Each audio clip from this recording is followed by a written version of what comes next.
Hi, I'm Jared. And I'm Brad. And this week on Hood Slappers, we're going to be reviewing the 2022 Subaru Ascent.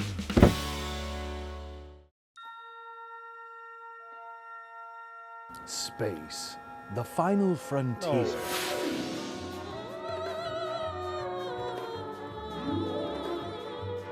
No, that's not how you do it. It's like this. Space, the final frontier. You're no William Shatner. It's like this. Space, the final frontier. I don't even know who that is, but that is terrible. We all know mine is better, and space certainly is the final frontier here. Can I get a little space, please? Why, certainly, Jared. Space truly is the final frontier, and not in just some sci-fi manner, but here and now. Today, it seems everybody is looking for more space. Consider this, between the 1970s and today, the average house size has grown from just over 1,000 square feet to 2,000 square feet. It's doubled. And even then, it wasn't enough space. Over 10% of North Americans pay for self-storage space. And why? Because they need more space. In fact, it's one of the fastest growing industries, growing 8% a year since 2012. And that pattern has continued today in the automotive world. The name of the game is space, and everyone wants more of it. Between the 1970s and today, our vehicles, much like some of our drivers, have ballooned to a size of nearly 63% on some vehicles. Our cars are longer, taller, wider, and heavier than their predecessors. And the reason for this is very simple. Everyone wants more space. Space, the final frontier. That is absolutely terrible. You're doing it all wrong. What are you talking about? It's space, the final frontier. No, let's go. You can watch No, Star you gotta- Trek? no, you gotta go Or deeper. you're probably one of those You guys that gotta calls it Star Trek. I've met guys like you before. No. Space, the final frontier. It's gotta be deep. No, there's not. So cue the three-row SUV. Before the 2000s, if you wanted the space of a three-row SUV, you had to decide which minivan that you wanted to buy. But in 2001, the Toyota Highlander emerged, and in 2003 was the Honda Pilot. Interestingly enough, in 2004, the three-row SUV dominated the space seekers scene. And since then, the three-row SUV has outpaced its competitor, the minivan. Today, there are a plethora of options in the three-row SUV market. And of course, there's the big names and early adopters like the Explorer, the Pilot, and the Highlander. But the next generation of three-row SUVs have arrived with the Kia Telluride and of course, the Hyundai Palisade. But Subaru has decided to join the fleet with this, their 2022 Ascent. The Ascent is now in its fourth year of production since its 2018 debut. Overall, there is nothing new for the Ascent here, with one big exception. Subaru has added the new ONYX trim level, which finds itself between lower level convenience and touring trims and the higher level limited and premier trims. The ONYX Edition comes with a sleek blacked out exterior trim, black 20-inch aluminum wheels, a water repellent StarTech simulated leather upholstery, and gives drivers features like passive keyless entry, a power rear liftgate, a heated steering wheel, and a reverse automatic braking system. Now, as important as space and features are in cars, we also have to consider things like first impressions. And Subarus, well, they are consistent. If you do like the Outback, the Ascent is sort of like the Outback's older, uglier brother. First impressions, Jared, that's exactly it. With these new three-row SUVs showing up on the market, it's like them coming to a party without a specific dress code. You got the Palisade showing up in a nice fitted suit, business formal polished shoes. The Telluride shows up a little more business casual, nice jeans, shirt, a jacket. But this, what is this? Well, Brad, this would show up to a party much like any Subaru driver would. Tilly hat, zipped up wool sweater, and those khaki pants that have the zipper you can take the bottoms off of. But as we said before, Subaru knows and loves their drivers, and they know that their drivers want their cars to remain basically the same. Now, Whether you like comfy khakis or tailored tuxedos, that's up to you. You pick the style. But what everyone in the market for a 3-row SUV wants to know about is space. So, what does the 2022 Ascent bring to the table? For the Kia Telluride, Jared and I were off on a road-tripping boys antique weekend. But for the Ascent, we're heading off to, say, I don't know, a Blue Jays baseball game. Because it's one thing to have 3 rows, but what does it feel like to sit back there as grown men? Well, we're off to the Jays game, and Jared and I have been relegated to the 3rd row. Let's give it a go.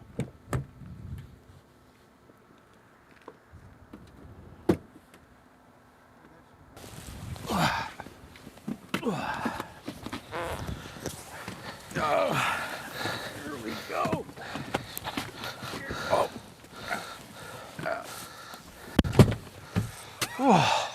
Woo, here we are. Well, Brad, if we are headed to the ball game, this is getting the experience started because I feel like I am crammed in the bleachers. Yeah, it's a little hard on the head here, a little tight here, but I see you brought your ball glove, did you? You got to be ready to get those foul balls. You think we're sitting where you're going to get a foul ball? Oh, you better believe it. You never know. And you're going to catch the foul ball. I'm going to catch the foul ball. I don't think so. Well, where would you sit to get foul balls? Well, I tell you, this is the question to me. At what point is it pathetic to be bringing a ball glove to the game? So you think it's pointless if I'm in the 500s In the bleachers? 500s. It's like I have a glove. There's no... Nobody. Are you playing catch with somebody else up there? It's true. I don't see it happening. Yeah. I'm glad you got it. Peanut? Oh, I don't mind if I do. Under the hood, the 2022 Ascent sticks with its 2.4-liter turbocharged Boxer 4 engine, good for 260 horsepower and 277 pound-foot of torque. Power is routed to all 4 wheels through a continuously variable transmission. That is powerful enough to get the Ascent from 0 to 60 in just 7 seconds. In terms of fuel economy, the Ascent, like most Subarus, comes with their symmetrical all-wheel drive system, and this is going to give us a very impressive 5,000-pound towing capacity. Now, I might sound like broken record Brad here, but when you're driving a vehicle this big and powerful, safety is paramount. And the Ascent brings something very interesting to the table here, what they call EyeSight driver assist technology. And Subaru, it likens it to having a set of 2 extra eyes on the road mounted here, and it offers drivers 4 preventative measures. To start, that's going to give you adaptive cruise control and a braking mitigation system that will recognize a braking situation in front of you if you don't. It'll brake your car and even come to a full stop. On top of that, it gives you pre-collision throttle management, which simply means this: if you absent-mindedly hit the gas pedal when there's something in front of you, it will warn you and delay you being allowed to take off. Now, it also gives you lane departure and lane sway warning, which is exactly what it sounds like. If you move out of your lane, it will warn you and bring you back. And this is why the IIHS gave the 2021 Subaru Ascent a top Safety Pick Plus for its safety technologies. Similarly, the NHTSA gave it an overall 5-star rating. They plan to do the same thing again for the 2022.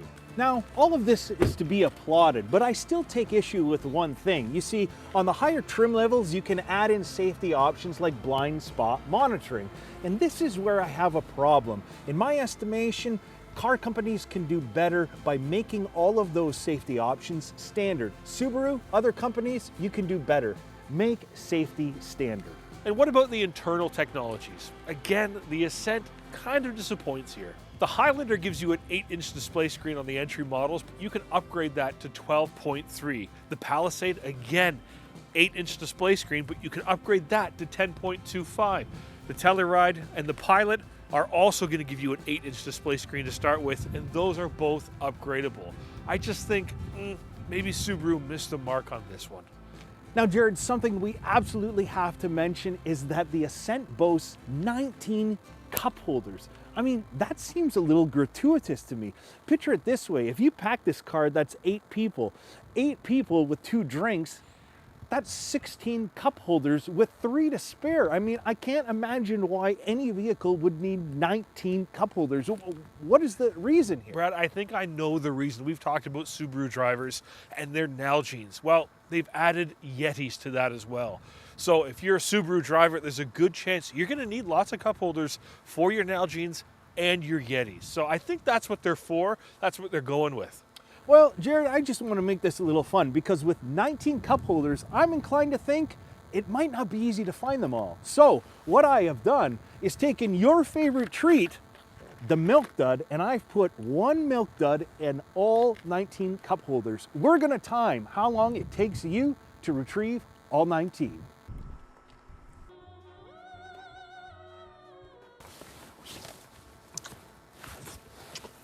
Well done. Congratulations, Jared. Thank you, Brad. Thank you, Mike. And our cup holder. Anywho, that's great. You know, for a guy who's always so cold, you don't have a good handle On how to work things. Well, Jared, I'm coming from my Corolla. There's two big knobs. And you just go, turn up the heat. Yeah. What do you do when it's hot? Because I know there's no air conditioning in that car. There absolutely is. In your 2010 Corolla. There is air conditioning. Still and works. Not only that, there is max air conditioning. So there's air conditioning. And when it's really hot, you hit max.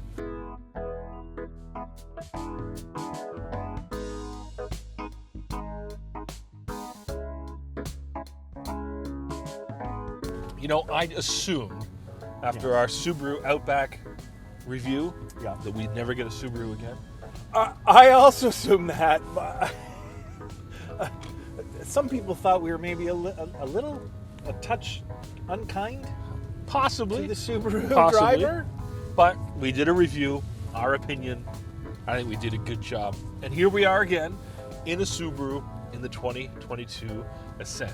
Now, okay, but I will tell you this. I had a Subaru driver, Outback driver, tell me specifically, Okay. we got the Subaru driver. We kind of nailed it. Did we? They thought that we did our homework. We know what the Subaru person is. So they were chuckling and they said, "Okay, you got it. You got it." Because there is a type. There is a type. There is a type, and you can see more of that on our Subaru Outback review. Yeah, it needs a couple views. Yes. Yeah. Early days. Early days there, Jared. But to the task at hand. Yes. Here. The Subaru Ascent. Yes. Brad, what are your final thoughts as we wrap up this review? Where do you stand? Is it good? Because I see this is the Ascent, this is the El Capitan kind of vehicle, but I don't have the same size screen as the Outback did. We've talked about the screen already in this review. It's just not there. It to me seems a little junior. Yeah. In the screen world, and this just feels a little cluttered to me. It does feel a little cluttered. I love that they stick with, some knobs, but it's too much to me, and Doesn't seem obvious what I'm to do. And I don't get this screen up here. What is that old alarm clock? Why is that even? But I love that we got this shaded. It's very important. You know what time it is in the temperature. Yeah, absolutely. Yeah, that feels like a lot of work to put two things in right there when you could have easily combined them down here. In a little corner there. I don't get the point of This that. whole thing right here is ripe for temperature and time. You got the space, Subaru. Got the space. I mean, overall, it's okay. It's an aesthetics package. If you're looking at a Subaru, the ONYX is an aesthetic pack. Yeah. We've gone over what it comes with. It looks, there's some cool. This is kind of this carbon fiber-ish looking piece here. It's nice. It'll be like the R line for Volkswagen or the black editions for Honda. It's cool. And sticking with what Subaru people love, the outdoors. This moonroof is phenomenal. I will say that. It is. Now, if I believe that maybe I would ever sleep in my car looking at the stars, maybe that would be. But I mean, you don't need to pretend you're going to do something like that. This is just nice. Imagine driving through the mountains with that. Wouldn't that be nice? If you're a Subaru person, this is just the next logical step. If you outgrow the Forester, the Outback, this is Okay. It is, but in the 7-row game, I have to confess, Yeah. I'm thinking on my head right now, maybe I'm missing one. I think this is, on the outside, the ugliest. It doesn't attract me to it. The inside is nice. Once I'm inside, aside from that, small screen, the inside is reasonable. I like it. The black, it looks really cool. But on the outside, it looks like someone kind of put it together the day before the presentation. Yeah, I don't think you're wrong there. If it came down to this and give me another 7. Telluride. I'm going the Telluride. I would go with the Telluride too, which we've also reviewed. Yes. You can take a look at that one. Our whole in-car should be just pointing to other reviews we've done. We got to talk about price here, right? Because, Absolutely. It's in this market, where does it fit? Well, your starting trim level, base model, is going to run you around $37,000 Canadian, and highest trim level, you're going to peak out around $52,000, a little bit north of there, which puts it comfortably, in my mind, kind of on par with the Telluride and the Pilot, but that's marginally cheaper than if you wanted to get into, say, a Highlander or a Palisade. So, kind of middle of the pack.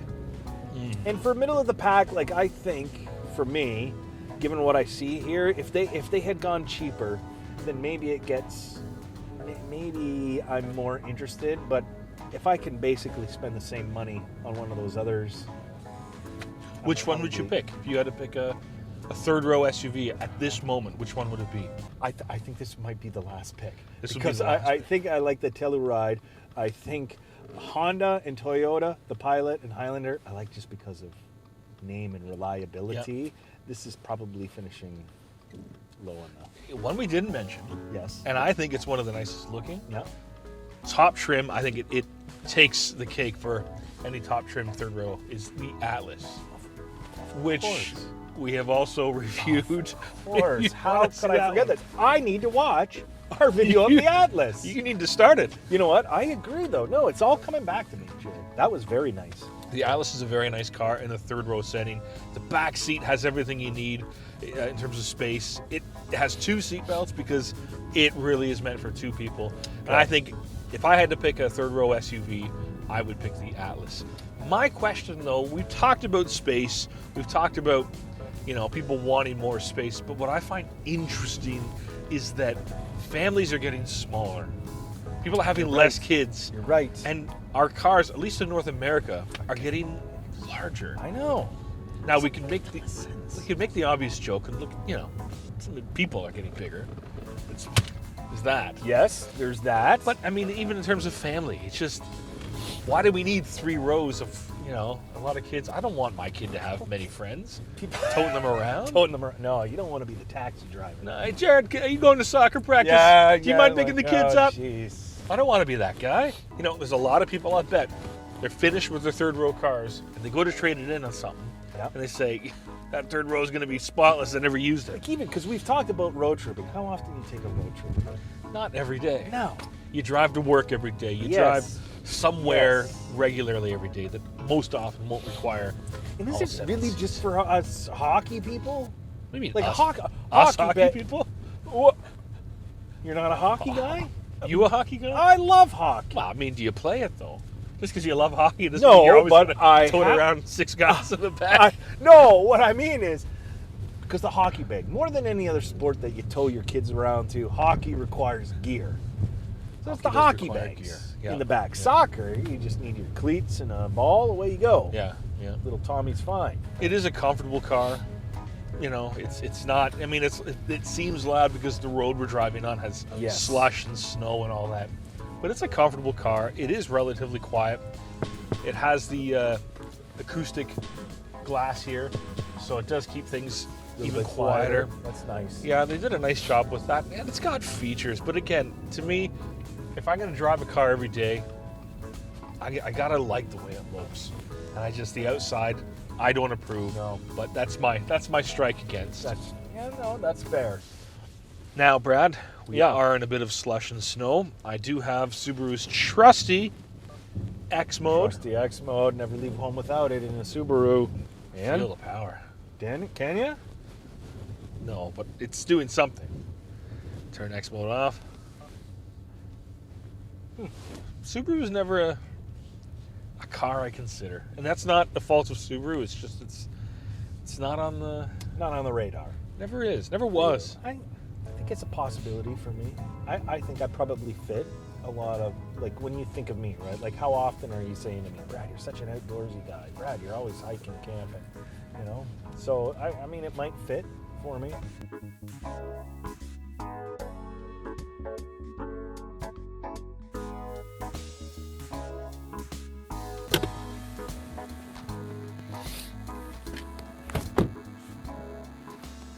Well, there you have it, friends. The Subaru Ascent is certainly not at the head of the class or the best dressed in the class, but for those who have outgrown their Forester or Outback, this is the next logical step.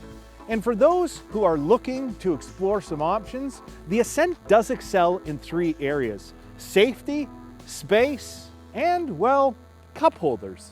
And with that, I give the 2022 Subaru Ascent my hood slap of approval. Thank you so much for watching, and we'll see you again next time. I like how you said Palisade is wrong, but people are going to comment on that on YouTube. What did I say? Palisade? You said Palisade. Palisade. All right. Oh. So the next...